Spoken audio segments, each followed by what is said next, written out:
Hello అండి, ఎలా ఉన్నారు? నేను మీ మినిమలిస్ట్ అమ్మాయి. నేను యూట్యూబ్లో అడుగుపెట్టే రోజు ఒకటి వస్తుంది అని ఎప్పుడూ అనుకోలేదండి.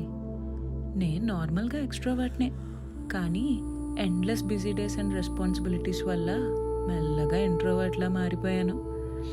కొన్నిసార్లు వర్క్ వల్ల చిరాకు వచ్చేసి ఎటైనా ఎవ్వరికి కనిపించకుండా ఓ 10 రోజులు మాయమైపోవాలి అనిపిస్తుంది. కానీ తిరిగి రాగానే మేనేజర్ యు ఆర్ ఫైర్డ్ అని అన్నాడు అనుకోండి, మళ్ళీ ఇంకో జాబ్ ఎత్తుక్కోవాలి. ఇవన్నీ మనతో అయ్యే పనులు కాదులే అనుకుని ఫైనల్గా మా మేనేజర్కి ఏదో సోచ్ చెప్పేసి అలా ఓ లాంగ్ ట్రిప్ ప్లాన్ చేశానండి.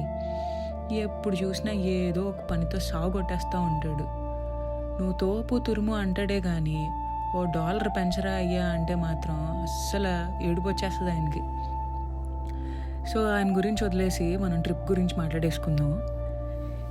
టొరంటో నుండి క్యాల్గరీకి ఒక 3000 కిలోమీటర్స్ ట్రావెల్ చేసి ఒక కార్ రెంట్కి తీసుకొని అక్కడి నుండి ఇంకో 4 hours డ్రైవ్ చేసుకొని ఇవన్నీ మనకు అవసరమా అనుకున్నాను. కానీ అలా వెళ్ళే దారిలో ఆ బ్యూటిఫుల్ మౌంటైన్స్ అండ్ ఎండ్లెస్ స్కైస్ని చూస్తుంటే ఒక్కసారి నా ఊపిరి ఆగిపోయింది అనుకోండి.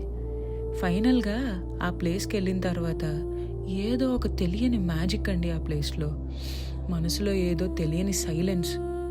అలాంటివన్నీ సెట్ కావనుకోండి బయటకు చెప్పుకోవడానికి, కానీ ఆ ఫీల్ ఉంటే చూసారా, అది మాత్రం నాకు నా లైఫ్లో జరగడం ఫస్ట్ టైం అనుకోండి. ఈ వీడియో చూసి ప్రతి ఒక్కరికి నేను ఒక్క విషయం చెప్పాలనుకుంటున్నానండి. మనకి ప్రతి ఒక్కరి లైఫ్లో ఇట్లాంటి మేనేజరు లేకపోతే ఇలాంటి సీనియర్ లెవెల్ ఎంప్లాయీస్ ఎవరో ఒకరు మనల్ని సాగుకొట్టే వాళ్ళు ఉండడం ఖచ్చితం. దాన్ని మనం ఎటు అవాయిడ్ చేయలేము. అందుకే పెద్ద పెద్ద ట్రిప్స్ కాకపోయినా అట్లీస్ట్ ఒక 1 to 1.5 hour చిన్న డ్రైవ్స్ అన్నా వేయండి మీ బడ్జెట్లో, మీకు కుదిరిన టైంలో.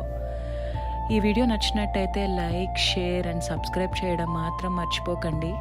Thank you so much.